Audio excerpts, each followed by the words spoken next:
ఈ సమరయ స్త్రీ ప్రభు వారిని ప్రశ్నల మీద ప్రశ్నలు వేస్తూ ఉంది. దేవుని బిడ్డలారా, మీరు యూదులయ్యా, ఆయన యూదులను గమనించింది. సమరయులైన మాతో మీకు సాంగత్యం ఉండదు కదయ్యా అని గమనించింది. నేను ఇచ్చే నీళ్ళు మీరు ఎలా తాగుతారయ్యా అని గమనించింది.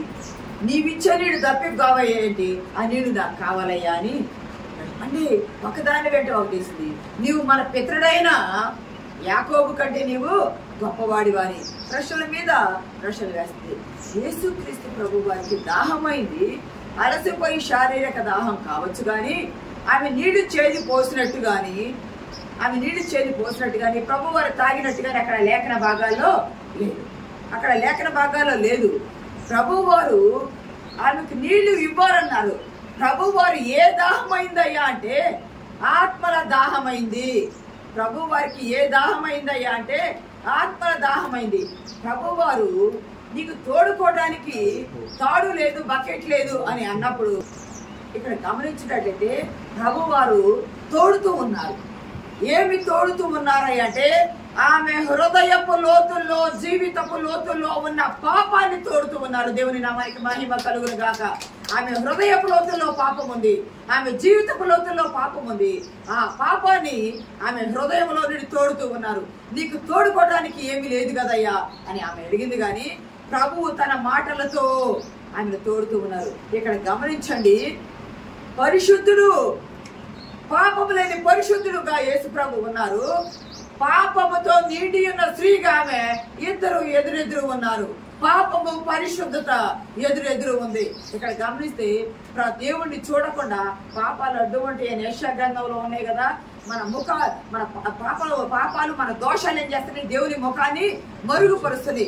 ఆ స్త్రీ హృదయపు లోతుల్లో, జీవితపు లోతుల్లో ఉన్న పాపము ప్రభువుని తేరి చూడనివ్వకుండా చేస్తూ ఉంది. ప్రభు ఆమె మాటల ద్వారా ఆమెను తోడుతూ ఉన్నాడు. ఆమెలో ఉన్న పాపాన్ని బయటికి రప్పిస్తూ ఉన్నాడు. ఆమెలో ఉన్న అమ్మా, నీకు దాహం తీరుస్తాను, నేను నీకు దాహం ఇస్తాను, నీవు నీ పెనిమిటిని పిలుచుకొనిరా. నీవు నీ పెనిమిటిని పిలుచుకొనిరా అంటే నాకు పెనిమిటి లేడయ్యా అని చెప్తుంది. నాకు పెనిమిటి లేడయ్యా అంటే నిజమే, నీకు పెనిమిటి లేడు కానీ భర్త లేడు, 5 పెనిమిట్లు ఉన్నారు. ఇప్పుడు ఉన్నవాడు కూడా నీ భర్త కాదు. ఇక్కడ గమనించండి, ఆమె వివాహిత కాదు, వివాహం చేసుకున్నట్టు లేదు, వివాహిత కాదు. అలాగని ఆమె విధవరాలు కూడా కాదు, వివాహిత కాదు, విధవరాలు కాదు. ఆమె ఎవరయ్యా అంటే పాపములో జీవితం జీవిస్తూ ఉన్న పాపపు స్త్రీ. ఆమె చేసిన పాపము ఒకసారి చూడండి. సామెతల గ్రంథము 30వ అధ్యాయం 19వ వచనం చూడండి. బండ మీద సర్పము జాడ,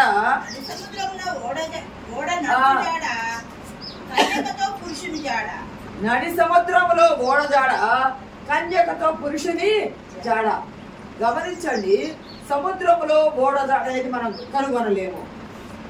బండ మీద సర్పము జాడ అనేది కనుగొనలేము. కన్యకతో పురుషుని జాడ అనేది కనుగొనలేము. ఆ స్త్రీ పాపము చేసింది, ఆ స్త్రీకి మాత్రమే తెలుసు కానీ మరొకరికి తెలియదు. పాపము చేసిన ఆమెకు తెలుసు, పాపము చూసిన ప్రభువులకు తెలుసు. దేవుని నామానికి మహిమ కలుగును గాక. ప్రభు అన్నారు, నీకు పెనిమిట్లేడు నిజమే, 5 ఉన్నారు. ఇప్పుడు ఉన్నవాడు కూడా నీ వాడు కాదు. అంటే ఆమె జీవిత రహస్యం అంతా కూడా ప్రభు వారు విప్పి చెప్పారు. ఇక్కడ గమనిస్తే ద్వితీయోపదేశ కాండము 29వ అధ్యాయము, 29వ అధ్యాయం 29వ వచనం చూడండి. రహస్యములు మన తండ్రివైన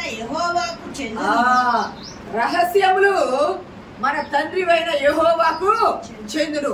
ఆమె రహస్య జీవితం ఆమెకు మాత్రమే తెలుసు. ఆమె రహస్య జీవితాన్ని మరొకరు చూడలేదు. కానీ చూచిన ప్రభువు ఆయన అంతరంగానికి, ఆయన హృదయానికి, ఆయన దృష్టికి ఏది కూడా మరుగై ఉండదు. ఆమె పాప జీవితాన్ని ఆమె ఎదుట పరిచి చూపిస్తున్నాడు ప్రభు వారు. అన్నాడు, ఆమె దాహము తీరాలంటే పాపము నిండిన ఆమె హృదయంలో ప్రభు వారిచ్చే జీవజలము నిలవదు. ప్రభు వారిచ్చే జీవజలం ఆమె హృదయంలో నిలవదు. ప్రభు వారు అంటారు కదా, కొత్త తిత్తిలో కొత్త ద్రాక్ష రసమే పోయాల. పాత తిత్తిలో క్రొత్త ద్రాక్షారసం పోస్తే అదేమవుతుంది, పిగిలిపోతాయి. ఆ ద్రాక్షారసం తిత్తి ఆ పవర్కి పిగిలిపోతాయి. కాబట్టి క్రొత్త తిత్తిలో క్రొత్త రసమే పోయాలా. అలాగే ఈమె హృదయంలో పాపము నిండి ఉంది. పాపము నిండి ఉన్న ఆమెకు జీవజలం ఇస్తే, ప్రభువు జీవవాక్యం ఇస్తే అది నిండదు, నిలవదు. కాబట్టి ఆమె హృదయంలో ఉన్న పాపాన్ని ప్రభు వారు తోడుతూ ఉన్నాడు. ఆమెలో వాక్యం ఉంది, ఆమెలో వాక్యం ఉంది, ధర్మశాస్త్రం ఉంది. అయ్యా యాకోబు మన తండ్రి అంటుంది. ఒక కాలం వచ్చింది యెరూషలేములో వచ్చి ఆరాధించాలి అని అవన్నీ చెప్తుంది ఆమె. కానీ ప్రభు వారు ఆరాధించి వారు ఆత్మతో సత్యంతో ఆరాధించాలమ్మా అంటే, అయ్యా మెస్సయ్య వస్తాడని కూడా నాకు తెలుసు, క్రీస్తు వస్తాడని నాకు తెలుసు అని క్రీస్తుతోనే అంటుంది. అవునమ్మా, నీతో మాట్లాడేవాడు ఆయనే, నీతో మాట్లాడేవాడు అనగానే ఆమె అంటున్నాయి, నువ్వు యూదుడు కదయ్యా ఒకసారి అంది. ఈమె రహస్య జీవితం చెప్పినప్పుడు నువ్వు ప్రవక్తవు కదయ్యా అని ఒకసారి అంది. ఇప్పుడు అంటుంది మెస్సయ్య వస్తాడని మేము ఎరుగుతామంటే నీతో మాట్లాడేవాడు ఆయనే, క్రీస్తు వస్తాడు, అభిషేకించబడిన వాడు ఆయన వస్తాడు, ఆయన మా విషయాలన్నీ మాకు చెబుతాడు, ఆ విషయాలన్నీ మాకు చెబుతాడు అని మేము ఎదురు చూస్తున్నాం అన్నప్పుడు ఆయనను నేనే అని చెప్పినప్పుడు ఆమె తన పాపాన్ని ఒప్పుకుంది. ఆమె హృదయము పాపముతో నిండగా ప్రభువు మాటలతో ఆమె హృదయ పాపము తోడివేయగా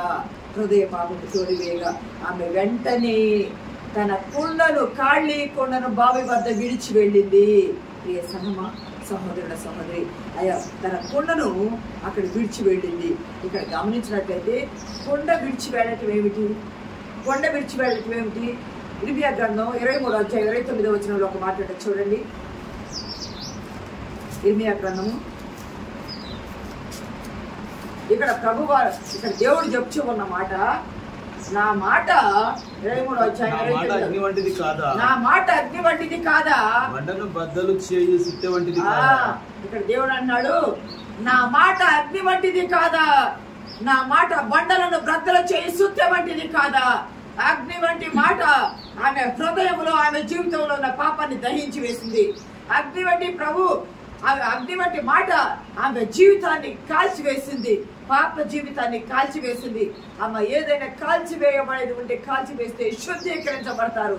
సువర్ణమైన అగ్నిలో వేస్తేనే దానిలో ఉన్న మకిలి పోయి శుద్ధీకరించబడింది. నా మాట బండలను బ్రద్దలు చేయు సుత్త వంటిది కాదా. ఆయన మాట అగ్ని వలె ఆమె హృదయంలోకి వెళ్ళిపోయింది. ఆయన మాట బండల్లో బద్దలు చేసి సుత్త వలె ఆమె హృదయాన్ని కొట్టింది. ఆమె కఠినమైన హృదయం కొట్టబడింది. దాచబడిన పాపపు జీవితము విడవబడింది. ఆమె తన పాపాన్ని ఒప్పుకొని ఆమె కాళీ కొండను విడిచిపెట్టి వెళ్ళిపోయింది. కాళీ కొండ ఆమె వచ్చిన పని నీళ్లు తీసుకువెళ్ళడానికి. ఆమె వచ్చిన పని అయిందా? తీసుకొని పోలా. ప్రభు వచ్చిన పని దాహము తీసుకోవాలని, కానీ అక్షరార్థంగా కాలేదు, కానీ ఆత్మీయార్థంగా ఇద్దరికి పని అయింది. ప్రభు వారు వచ్చి నాకు దాహము కావాలన్నారు. దాహము కావాలన్నప్పుడు ఆమె దాహం ఇవ్వాల, కానీ ప్రభువు దాహం ఏమిటంటే ఆత్మల రక్షణ ప్రభు వారి యొక్క దాహము. ఈమె నీళ్లు తీసుకొని పోవాలనుకుంది, కానీ నీళ్లు తీసుకోకపోకుండా తాను వచ్చిన పని కొండను బావి యొద్ద విడిచిపెట్టి వెళ్ళిపోయింది. ఆమె ఏమి తీసుకొని వెళ్ళిపోయింది? జీవజలపు వాక్యాలను, జీవజలపు బొగ్గలను తీసుకొని ఊర్లోనికి వెళ్ళిపోయింది. ఆ ఊర్లోనికి వెళ్ళిపోయి ఆమె ఊర్లో వాళ్ళకి చెప్తే, గమనించండి, ఆమె ఊర్లో వాళ్ళతో కలిసే స్త్రీనే అయితే ఉదయం వచ్చి నీళ్లు తోడుకునేది, కలిసే స్త్రీ అయితే సాయంకాలం వచ్చి నీళ్లు తోడుకునేది అందరి స్త్రీలతో కలిసి. కానీ సమాజంలో కలిసే స్త్రీగా ఆమె ఉండలేదు.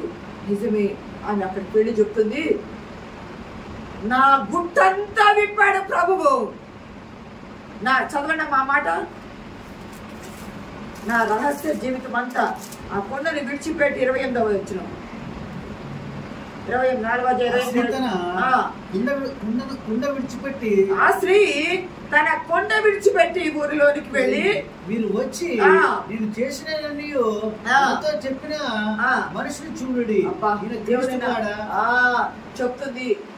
ఊర్లోనికి వెళ్ళి నేను చేసినవన్నీ, కన్యకల పురుషుడు జాడని బైబిల్ ఉంది కదా సామెతలో, ఆమె చేసింది ఆమెకే తెలుసు, ఆమె చేసింది చూసిన తండ్రికి తెలుసు. ఆమె పాప రహస్య జీవితాన్ని పరిచాడు ఆమె కన్నుల ముందు ప్రభువు. నేను చేసినవన్నీ నాతో చెప్పిన ఆయనను మీరు వచ్చి చూడుడి, ఆయన క్రీస్తు కాడా, ఆయన క్రీస్తు కాడా అని చెప్పగా ఆమె మాట మీద, ఆమె మాటను నమ్మి ఆ ఊరి వారు తమ పనులను విడిచిపెట్టి వచ్చారు. ఎంత ఆశ్చర్యకరమో! ఒక పాపపు స్త్రీగా ఆమె జీవితం జీవిస్తూ ఉంది.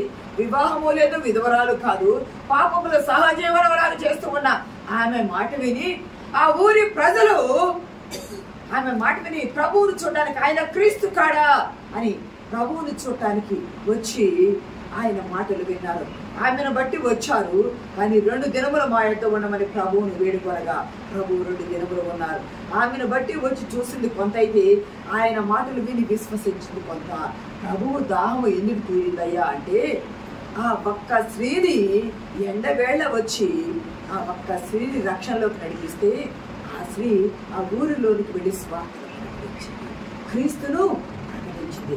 ఊరందరినీ రక్షించాల ప్రభువు. ఊరిని రక్షించడానికి ఒక్క స్త్రీని ఎన్నుకున్నారు.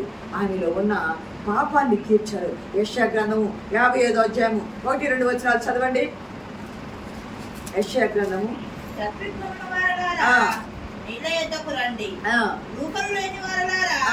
మీరు వచ్చి కొని భోజనము చేయుడి, రండి. రూకలు లేకపోయినను ఏమీయో నీయకయే ద్రాక్షారసంలో పాలను కొనుడి. ఇక్కడ దేవుడు అన్నాడు, తప్పే కొనిన వాళ్ళారా నా యొద్దకు, నీళ్ల యొద్దకు రండి. మీరు నీళ్ల యొద్దకు వచ్చి నీళ్లను పానం చేయడి. ఇక్కడ ఆమె దప్పికొనుంది, క్రీస్తు వస్తాడు అని ఆమె ఆలోచనలో ఉంది. మెస్సయ్య కొరకు మేము కనిపెడుతున్నాము అని ఆమె చెప్పింది. ఆమె ఎవరైతే నన్ను వెతుకుతారో వారికి నేను దొరుకుతాను. వెతుకు కాలమందు దొరికే దేవుడు. యెషయా గ్రంథము చూడండి, యెషయా గ్రంథము 55వ అధ్యాయం చూడండి. యెహోవా మీకు దొరుకు కాలమందు ఆయనను వెతుకుడి. యెహోవా మీకు దొరుకు కాలమందు ఆయనను వెతుకుడి. ఆయన సమీపముగా ఉండగానే ఆయనను వేడుకొని, సమీపముగా ఉండగా వేడుకొని. మెస్సయ్య వస్తాడని ఈ సమరయ స్త్రీ వెతుకుతూ ఉంది. ఆయన కొరకు ఎదురు చూస్తూ ఉంది. మెస్సయ్య దగ్గరికి రాగా ఆయనను వేడుకుంటుంది, అయ్యా నేను మరలా తప్పి కొనకుండా ఉండినట్లు, నాకు మరలా వచ్చి నేను నీళ్లు తోడుకొని పోకుండా ఉండినట్లు నాకు నీళ్లు ఇవ్వయ్యా అంటే జీవజలము వాక్యపు ఆహారం ఇచ్చాడు. వాక్యముతో ఆమెను తృప్తిపరిచాడు. ఆమెలో ఉన్న ముందు పాపాన్ని ఒప్పుకోవాలా. మన పాపములో ఉండగానే క్రీస్తు మన కొరకు చనిపోయాడు. రోమపత్రికలో చదువుకున్నాం కదా. మనం పాపములో ఉండగానే ఆమె కొరకు చనిపోవడానికి, ఆమె నశించిపోతున్న ఆత్మను వెతికి రక్షించడానికి వచ్చాడు. పాపములను రక్షించడానికి యేసుక్రీస్తు ప్రభువారు లోకానికి వచ్చాడు. దప్పికొన్న ఆమెకు, ఆత్మ దప్పికొన్న ఆమెకు వచ్చి ఆమె హృదయంలో ఉన్న పాపాన్ని తొలగించేసి హృదయపు గిన్నెలో జీవజలాన్ని నింపాడు ప్రభువు. కొండ ఖాళీగా విడిచిపెట్టి వెళ్ళింది కదా. కొండ అయితే ఖాళీగా ఉంది కానీ ఆమె హృదయం అయితే నిండి పొర్లుచు ఉన్నది. దేవుని నామానికి మహిమ కలుగును గాక. దావీదంటాడే, నా గిన్నె నిండి పొర్లి పారుచు ఉన్నది. ప్రభు మాటలు అగ్ని వంటి మాటలు, బండలు బద్దలు చేయి సుత్త వంటి మాటలు ఆమె హృదయాన్ని తాకి పాపపు జీవితాన్ని పగలగొట్టగా, పాపపు జీవితాన్ని కాల్చివేయగా ఆమె శుద్ధీకరించబడినదై ఆమె హృదయములో జీవజల వాక్యాన్ని నింపుకొని, ప్రభు మాటలు నింపుకొని, కొండ ఖాళీగా ఉంది కానీ హృదయము మాత్రము దేవుని మాటలతో నిండిపోయింది. పొర్లి పారుచు ఉండగా ఆ పొర్లి పారుచు ఉన్న జీవజలమును తీసుకొని వెళ్ళి ప్రజలకు స్వార్థ ప్రకటించింది. నేను చేసినవన్నీ నాతో చెప్పిన వారిని వచ్చి మీరు చూడండి. యోబు గ్రంథం 23వ అధ్యాయం 12వ వచనంలో ఒక మాట చూడండి. యోబు గ్రంథము 23వ అధ్యాయము 12వ వచనంలో, ఆయన నేను విడిచి తిరగలేదు, ఆయన నోటి మాటలను నా స్వాభిప్రాయం కంటే ఎక్కువగా ఎంచుకుంది. ఆయన నోటి మాటలను నా సొంత అభిప్రాయం కంటే ఎక్కువగా ఎంచాను. ఆయన తన క్రియలను మానుకుంది, తన క్రియలను విడిచిపెట్టినట్టు. ఎందుకంటే నేను చేసిన వ్యక్తి, నేను ఏమి చేశాను, నా పాప జీవితాన్ని, నా హృదయ జీవితాన్ని, నా శాప జీవితాన్ని నా ముందు పరిచాడు ఆయన. ఆయనను మీరు చూడండి, వాటిని నా సొంత పనులను నేను విడిచిపెట్టేశాను. ఇదే యోహాను సువార్త 6:38లో ఒక మాట ఉంటుంది. నెరవేర్చుకుంటకు నేను రాలేదు, నన్ను పంపిన వారి చిత్తం నెరవేర్చుటకే పరలోకం నుండి దిగి వచ్చింది. ప్రభువా ఇక్కడ అంటున్నారు, ఆ సమరయ స్త్రీ ఊరిలోనికి వెళ్ళి ఆయన చేసిన అన్నీ కూడా చెప్పి ఆయన యొద్దకు ప్రజలను నడిపించింది. ప్రభు వారు ఆమెతో మాట్లాడేటప్పుడు శిష్యులు ఆహారం తీసుకుని వచ్చారు, ఆశ్చర్యపోయారన్న లేఖన భాగంలో ఉంటుంది. శిష్యులు ఆమెతో మాట్లాడటం చూసి ఆశ్చర్యపోయారు, కానీ ఒక్క మాట కూడా మాట్లాడలేదు. ప్రభువాన్ని ప్రభువా ఆహారం భుజిద్దామన్నప్పుడు నాకు తినుటకు వేరొక ఆహారం ఉన్నదంటే వారు అనుకుంటున్నారు వేరేవారు ఎవరైనా ఆహారం చేస్తారేమో అనుకుంటున్నారు. ప్రభువునకు వేరొక ఆహారం ఏమిటాయి అంటే తండ్రి పంపించిన పనిని నెరవేర్చుది ఆయనకు ఆహారము తండ్రి చిత్తము నెరవేర్చుడు. 17:4 కూడా ఉంటుంది. యోహాను సువార్త 17:4 కూడా ఉంటుంది. చేయుటకు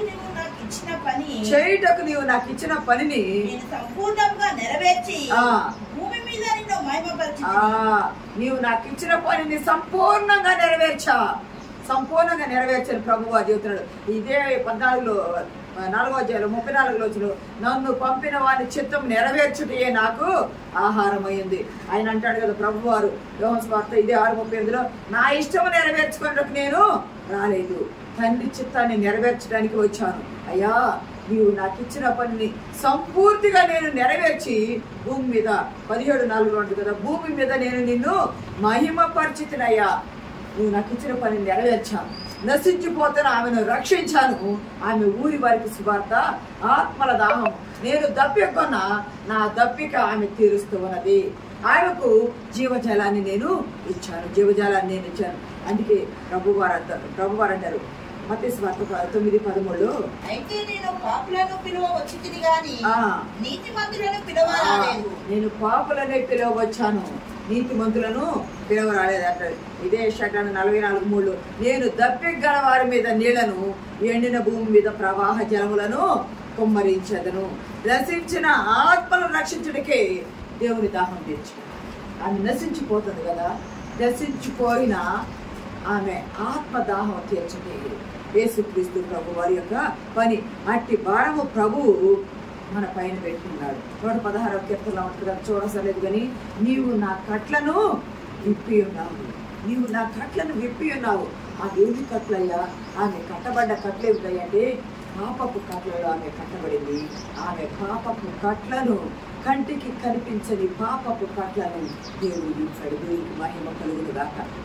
ఆ సమరయ స్త్రీ ఖాళీ కుండ తీసుకుని మట్టి ఘటముగా బావు ఎద్దుకు వచ్చింది. ప్రభు వారు చెప్పిన మాట విని ఆమె హృదయము బ్రద్దలుగాక తన రహస్య జీవితం బయటపడగా తన పాపమును హృదయంలోనే ఒప్పుకొని సువార్త ప్రకటించడానికి వెళ్తా ఖాళీ కొండను విడిచి మట్టి ఘటముగా వచ్చిన ఆమె మహిమ ఘటముగా మార్చబడి అనేకులను ప్రభు సన్నిధానం చేర్చడానికి వెళ్ళింది. పాపపు కట్లు విప్పి ఆమెను పరలోకము చేర్చడానికి, ప్రభువు ఎద్దుకు ప్రజలను నడిపించడానికి ప్రభు వారు ఆమెకు దాహం తీర్చారు.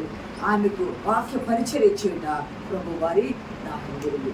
ఈరోజు నీపై నాపై ప్రభు వారు మన హృదయాంతరంగాన్ని ఎరిగి మనపై భారం తీస్తున్నారు. ఆయన దాహము తీర్చేవారుగా మనం ఉండాలి. ఆయన దాహము మనం తీర్చాలంటే మనలో ఉన్న పాప భారాన్ని తొలగించుకొని ప్రభువునకు సాక్షులుగా జీవించాలి. దేవుని బిడ్డలైన మీరు పాప భారాన్ని తొలగించుకొని ఉన్నారు, కానీ పాప భారంలో ఉన్న వారిని నడిపించుటకు బాధ్యత కలిగి భారము కలిగి సమరయ స్త్రీ వలె ముందుకు సాగిపోతూ పరిశుద్ధాత్మ దేవుడు మనకు సహాయం దయచేయుగాక.